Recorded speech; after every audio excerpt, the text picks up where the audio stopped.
good things that are happening right now, despite the challenge that we're facing. And I have with me again some global experts. This time, let them introduce themselves.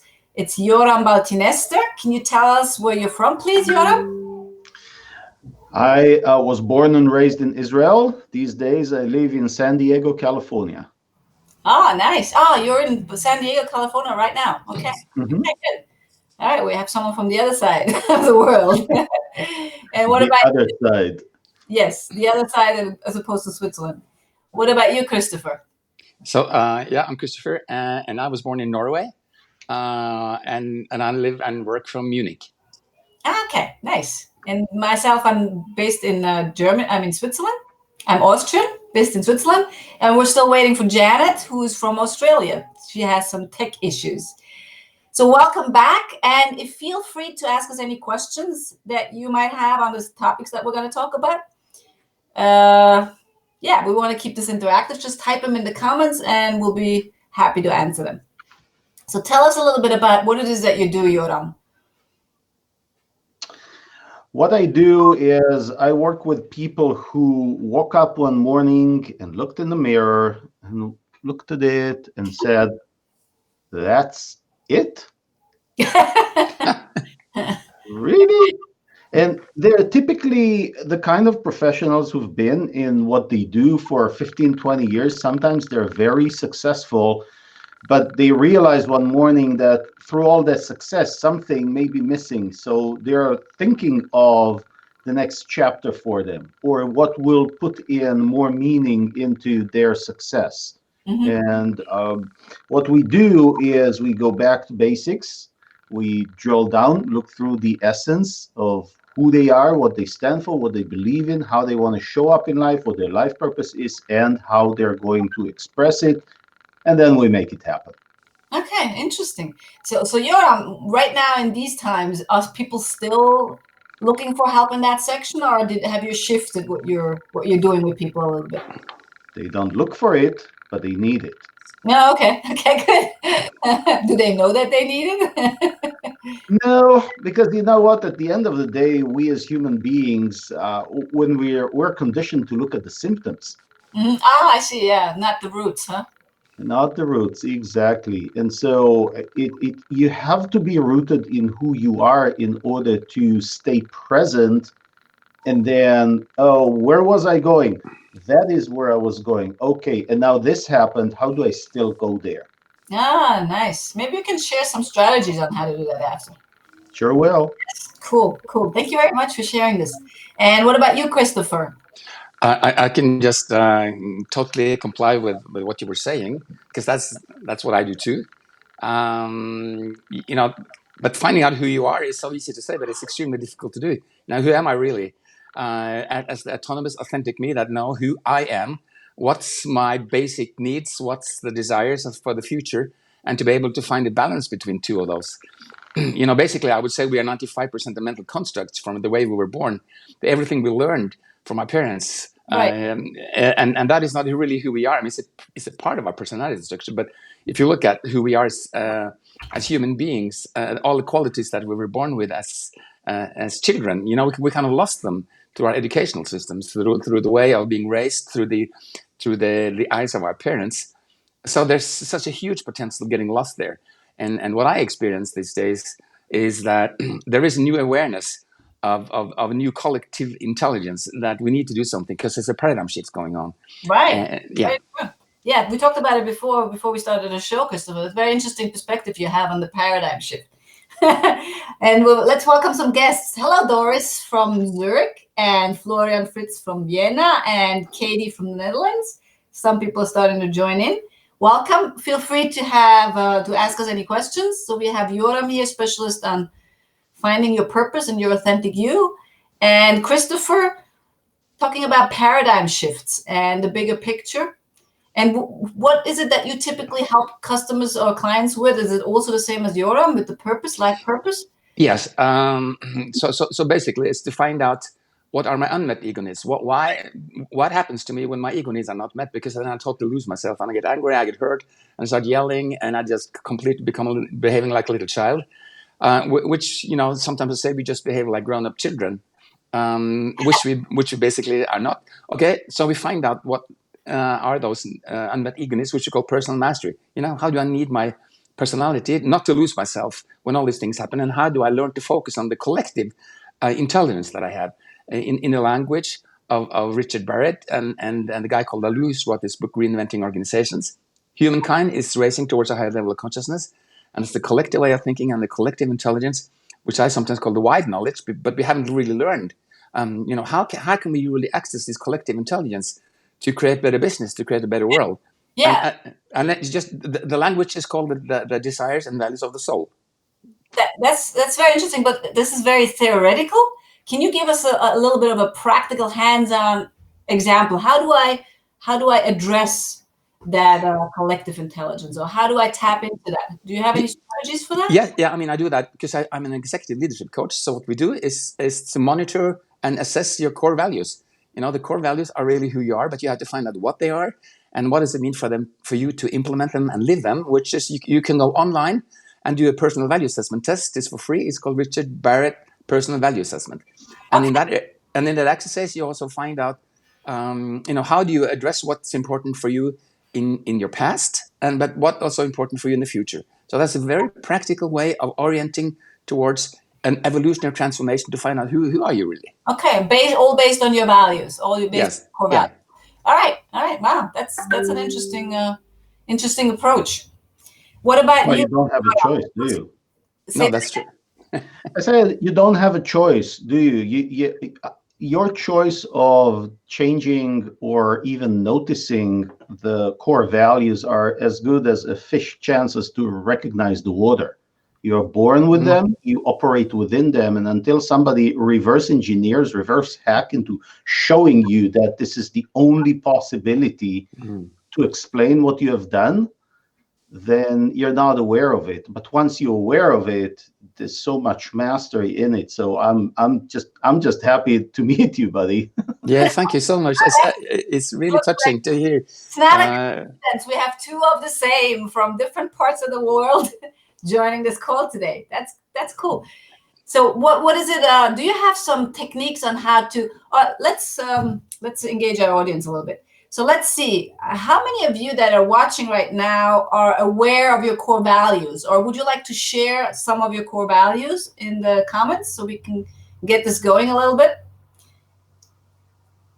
You can just type them in the comments. So I can start. So one of mine is freedom, integrity, family. That's good, because you cannot have more than 3 at the same time. The core values, because your brain, your amygdala, cannot actually deal with 3 of the most important core values at the same time, because then it gets totally confused. Okay, yeah, you're right. We use the power of 3 as well, but I allow my students to have 5. Okay. What about you? You're generous. Yeah, generous. What about your core values? What are your personal core values? Would you like to share them? I can share mine. Mine is future generations. Future generations. Let me type it in the chat for our audience. Okay, so that having an impact and vision.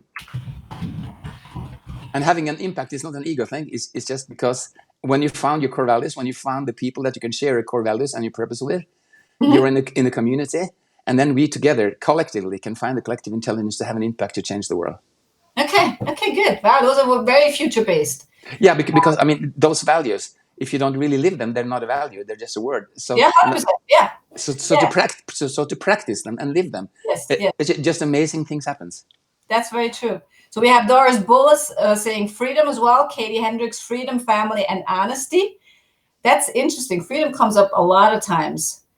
So that's very popular. Very popular. And the interesting thing about freedom is freedom means something else for everybody. Exactly. So it would be interesting to find out, Katie and Doris, what does freedom mean for you? Can you type that in the chat? And what about yours, Yoram? Mine are loyalty and self-expression. Only 2? Oh, that's enough. Yeah. You're loyal? quite enough. I've put myself through a lot of trouble for these two, and it's funny because these core values, we're going to put ourselves in trouble. Sometimes we don't recognize that this is what's going to happen. Sometimes we do, but we do it anyway. And then I mean, how many people have you heard asking, why in the world did I do that? What was so important that I had to go through all this trouble? And why did I have to endure it? And little do they know that there's a deep-rooted value behind it that they are just living, or maybe even that value lives them. So that's self-expression. Okay, very good. Loyalty and self-expression, yes. And self-expression. Do I have access to the chat, or do you You can actually type it in here. So for me, I'm typing it directly in Facebook, but I have two screens open. Otherwise, you can also type it underneath there, I think.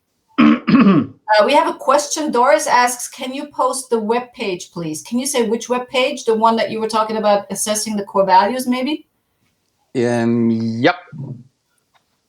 If you tell me, then I can put it in the chat. Okay, so it's called Personal Value Assessment with the Richard Barrett Value Center. So if you just Google that, you will find the link. With Richard who? Richard Barrett, with B-A-R-R-E-T-T. Okay. And it's for free, and it takes like 15-20 minutes. And you get a report, and just study and read the report and do the homework on page 6 and 7. That's very interesting. Thank you very much. Yeah. Yes. If I can just add on, when people talk about freedom, because that used to be a value of mine too, but as we develop, grow, we also change our core values because we find out things are even more important on a deeper layer. So I would say, I said free. Yeah. So when you talk about freedom, I think it has to do with finding out who you are, to have the autonomy to choose for yourself. Yes. Which is the freedom. Yes. Yeah. Another interesting thing is what happens when you are aware of your core values. You all of a sudden you find out, why is it that some people are really egging me on, or some people are really bothering me? It's because they're clashing with your core values, or they're exactly core values. So one of the things you can ask yourself, that's what I do in my live seminars, I say, ask yourself, when was the last time you got really upset? Think back. And then think back. What value was hurt then? Mm-hmm. So for me, for example, if it's people insinuating that I have strange motives with what I do. So saying, oh, you just have to make money or something like that. This hurts me because it goes against the integrity. And when you think back, it's very interesting because every time you get upset, it's because you get very upset. It's because of that. Yeah. And the thing is, what rage moments. You get uncontrollably upset. Yes. And people sometimes fight me tooth to nail because they say, well, no, I learned how to control this. No. You get enraged. You learned how to control your reaction to it. Right. Yeah, so that is an important part of my work. When you get these attacks, which I call them, which is the attack from an inner critic, how to learn to deal with them, how to learn to deal with those difficult emotions, because actually you are 100% or maybe at least 95% responsible for how you deal with those difficult emotions yourself, because no one is giving it to you. This is something that you learn as a little child when your nervous system was totally overloaded because you didn't feel seen, you didn't feel loved, and you carry it with you all the way. Yes. All right, we have a couple more people here. Florian Fritz is sharing growth, freedom, happiness, integrity. Very good. Thank you, Florian. His core values. And we have Tiffany on the call and baby James probably. Hello from Switzerland. All right, so let's move into the strategies or techniques or tactics or practices or anything you brought to the table to help us and our audience shift the focus on the positive. What is it that you would like to share with us, Yoram, today? Well, since we started the conversation about core values, then I would say that you want to make sure and stay rooted in what you perceive to be your purpose. Now, there's literally 3 groups of people that I meet. The first group of people say we're born with a life purpose. We're coming to this earth with a life purpose. Some people say we chose it. Some people say we were giving it. That's fine. Second group says, no. That's just one big story. Let's use this word. They said this is one big story, and no, we don't have a life purpose. But you know what? Our lives are so much better when you choose one that we Mhm. want to have one.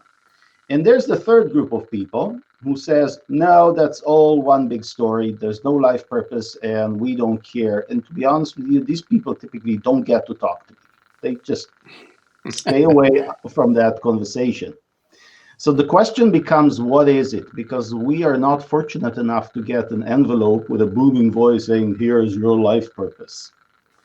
And so whether you believe it's God or life or the universe or earth or whatever it is that's involved with your life purpose, or you believe that there isn't, we have to reverse into it. And your core values are a big portion of that. The other ones are the things that you do easily and simply, you've always done them. So Your if you ask talents, your yourself, skills, or what? What do you mean? I call them superpowers. I'm not the Okay. only one who does that, but these are the things that you did. You remember Mamma Mia? Remember Oh, that song that says, Mother says, I was a dancer before I could walk? Yes. And and she says, I began to sing before I could talk. That's a superpower. We've always done it. Okay, so we have core values, superpowers, and what's the number three? And life experiences. Life yeah. experience. Okay. And all of that, if you ask yourself, what could possibly be a reason for me to have all of that, have these superpowers? Well, superpowers are the powers that were given to you in order to do something with them, which is the purpose. Nice. But that's not where you stop. That's my point. My point is everybody has a life purpose or adopts one, and then we need to express it because it is abstract. And when we choose Mm. how to express the life purpose, then what we get is an aligned objective. And then we can start what we've always been told in the corporate world, that from the objective, you derive goals and key performance indicator, and you create a plan, and you actually do that third chakra, down to earth kind of planning and execution that goes all the way to, because I take people from that purpose to business profitability. That's the main bulk of what people ask before, right? So go from passion to purpose to profits. From passion to purpose to expression thereof. Okay. See, Thomas Edison had a purpose of applying science. That's so abstract. But project after project, the light bulb, the gramophone, the telegraph, whatever he did was yet another expression of that purpose. And Right. that's why it worked so well. Okay, nice. So Yeah. do you have any questions for Yoram in regards to this structured approach to getting your life purpose? Just put them in the chat, in the comments, and I'm sure Yoram's happy to answer them. All right. Janet Hogan is on. Okay. Okay, Janet, that's good. Can you type something in the comments so we can say hello? And I want to say hello to Kyle Bullis. He says good afternoon from the coconut groves, whatever that means. Why are you in the coconut groves all of a sudden? All right. What about you, Christopher? What kind Well, of I just love this talking to you around because if you want to be something that has to do with change, you have to be that change, and so you have to start with yourself. And I can totally align with everything he's saying. So it's kind of feel like we're soul brothers in a sense. So to build on that, so my purpose is to create a better business and a better world. And through my work for the last 20 years, coming from Norway, we have a very strong focus on diversity and inclusion. And in the work of working with core values, defining your ego needs, and you work towards the desires and values of the soul, you enter into the realm of giving, because the experience of giving, the more you give, the more you get, and those kind of typical values of future is in my language are female qualities. So the female qualities that we are in this together. We have a long-term perspective. We care about each other. We include everything that we have as a person into our work. That's what we want to do, but we're actually not allowed to do it in the corporate world. But the corporate world really needs those female qualities to learn how to work better together. Because a normal organization, defined by Stephen Covey, who used to be the executive coach for Microsoft, He said that an average organization uses 20% of its potential because of the hierarchy. So Right. in order to develop a new type of organization, a new paradigm shift away from ego towards eco, is a new systemic approach, and we don't know what it looks like because we haven't been learned to think and act together collectively. So this is what I call the paradigm shift. With this whole situation that we're in now, what is your take on this now? I do a lot of work right now on Zoom, and the attitudes towards, wow, this is amazing. We can stay at home. I as a man can take care of my family. I can homeschool my children. I have much more time, and I work much more effectively. And I do virtual meetings. And my God, what's the problem? If somebody told you like 2 weeks ago, the world is going to be shut down, we're going to have to work for this, nobody will really believe it. But now we're actually doing it, and it's working perfect. Everybody's happy.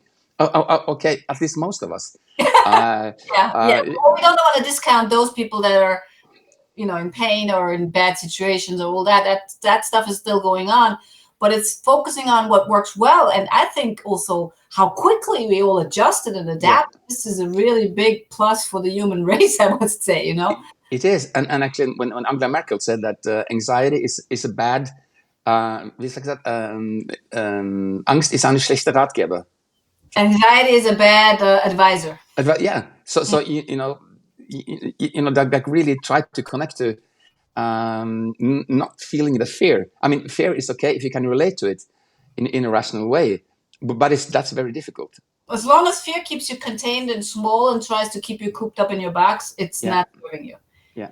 Oh, wow. Janet Hogan is joining us here on Facebook Live. Hey, Janet, I'm so sorry I had the tech issues. We'll try again another day.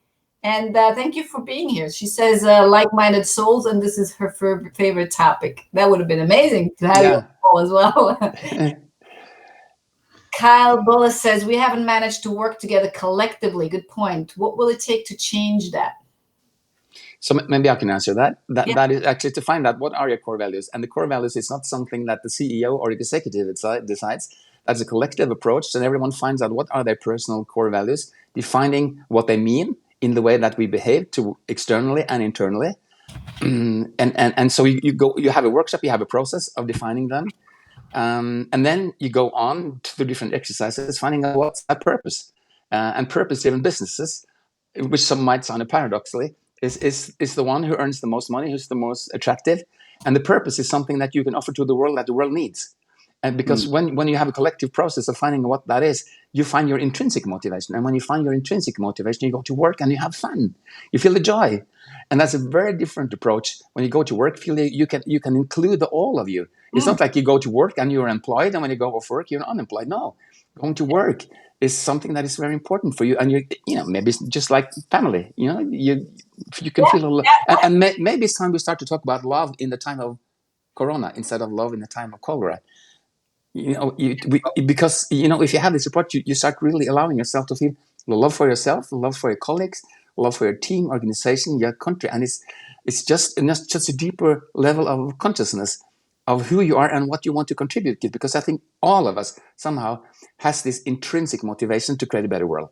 And so, if you see my T-shirt, I say never imitate, always innovate. Yes, and that is about your personality too. Because you cannot be someone else that you are because everyone else is taken. Yeah, if I may offer something. Personality, of course. Yes, that's very true. Thank you for sharing and answering the question. Did that answer your question, Kyle? I'd like to add something. Yes, please, Yoram, do. Which is perhaps it's a different approach. It comes from a couple of people that I know who are working on this right now. And what it is if you look at your family unit, you may recognize that there is you and there is your partner, your spouse. And when you are together, there's a third personality present in the room. There's you, there's your spouse, and there's you as a couple that has a different personality to it. And this comes a lot up when I do team building activities inside of small businesses and corporations, where the team develops its own personality. If you want to be really, a really simple example to find it, then go to any international soccer match between two countries that have,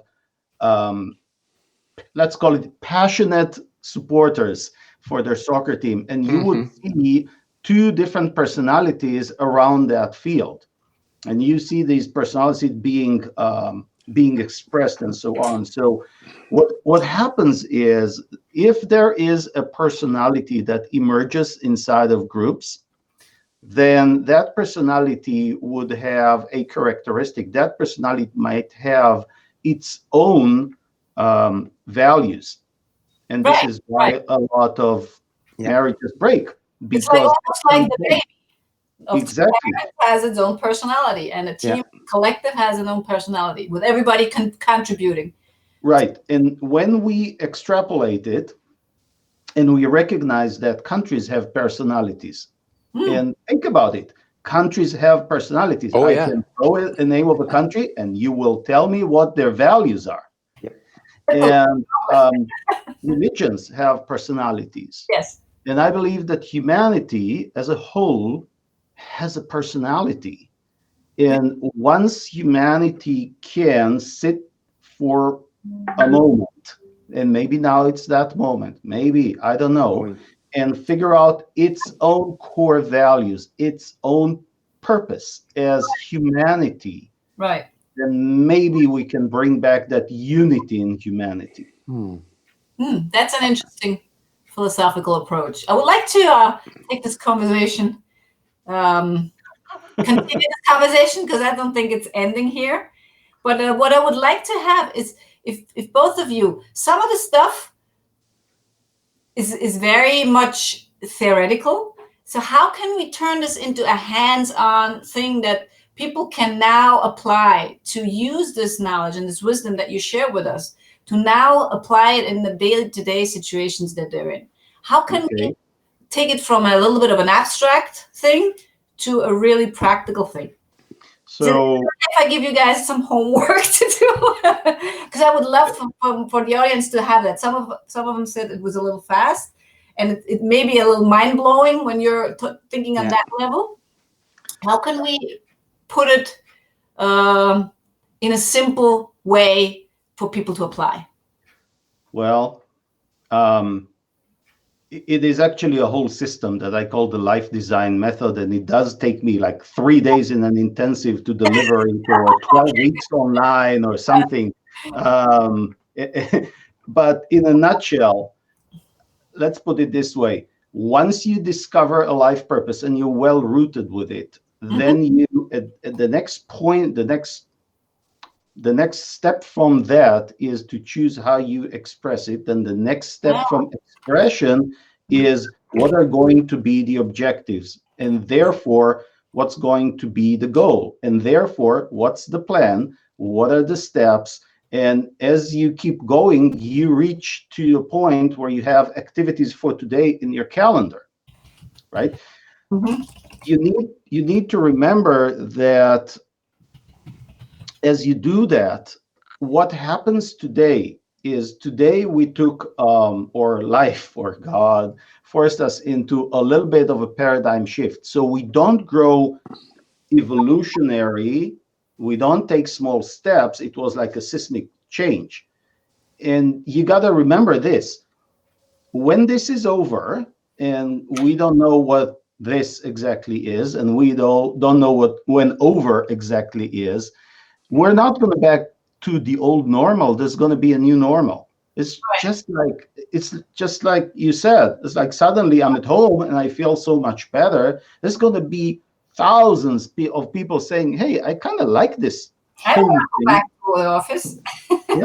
And there's going to be employers. Like, I went through that 10 years ago. I sent my entire team to work from home, and I gave back the office, and I go, why do I pay thousands of dollars when we're all going to be happier at home? Right? Paradigm is going to change. Very good point. All right. And so you go at this point where there's a seismic change like that, you stop for a moment, because otherwise we're going to be in overwhelm. And moreover, otherwise we're going to try to keep pursuing a goal that belongs to an environment that may no longer exist. So we stop, and the good solid foundational point that we can go back to in that life plan is the purpose. It's Right. like, okay, things have changed, purpose stays the same. How am I going to express it now? Is it the same as what I thought before? Yes. Okay, great. No. If no, then what is it now?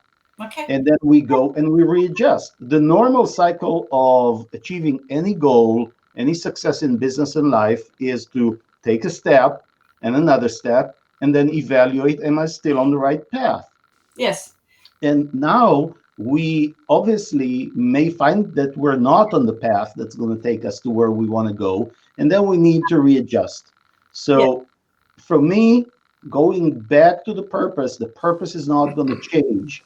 You may want to evaluate the goals right now of how you express that purpose.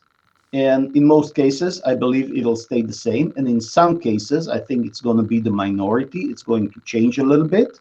And then reevaluate your path and keep going. Just like in any setback, this just happens to be a big one that happens to a lot of people. Sure way to reach your goal is always to take action, get some feedback, analyze the feedback, and then correct and continue. There's only two things that are going to make you not hit your goal. Only two, ever. You know what they are? If you stop doing. If you stop walking and if you don't correct your path along the way. Yeah, keep going. If you keep going and you keep correcting the path, you're going to get there. Yes, exactly. Very good points. Thank you very much, Yoram. All right, let's wrap this up. Acknowledge a couple more comments. Yes, Janet says countries have personalities and shadows and need to integrate the two.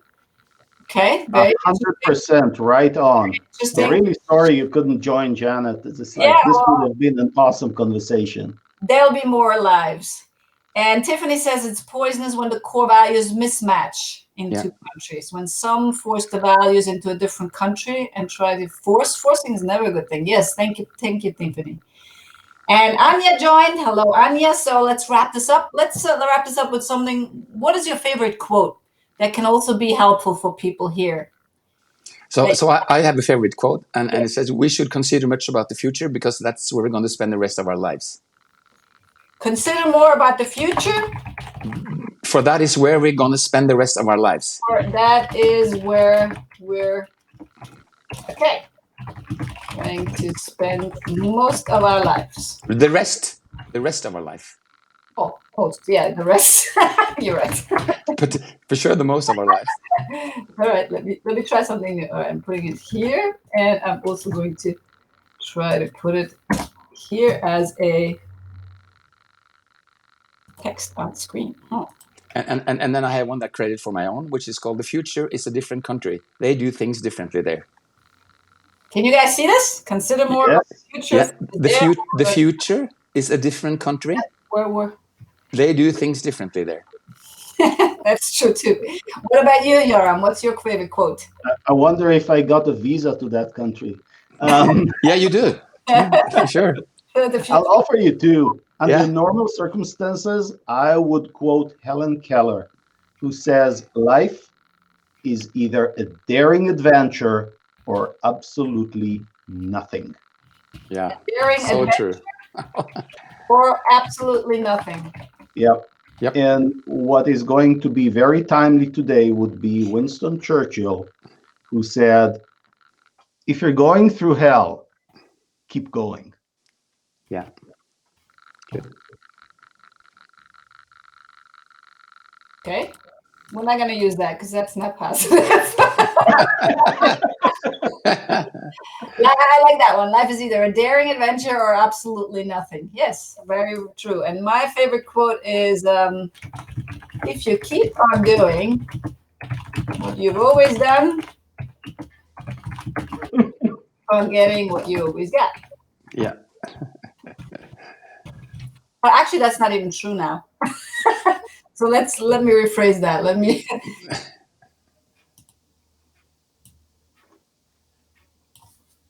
I want to quote Mac Newton, who says,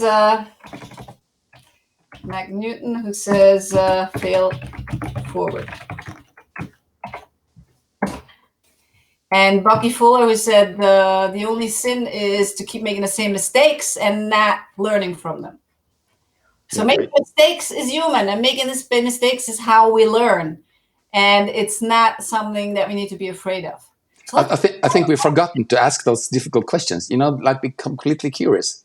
Asking what somebody might think are stupid questions is a sense of I'm making a fool of myself when I ask these questions. So being curious is something that we are really dependent on of learning how to deal with this new future. Yes.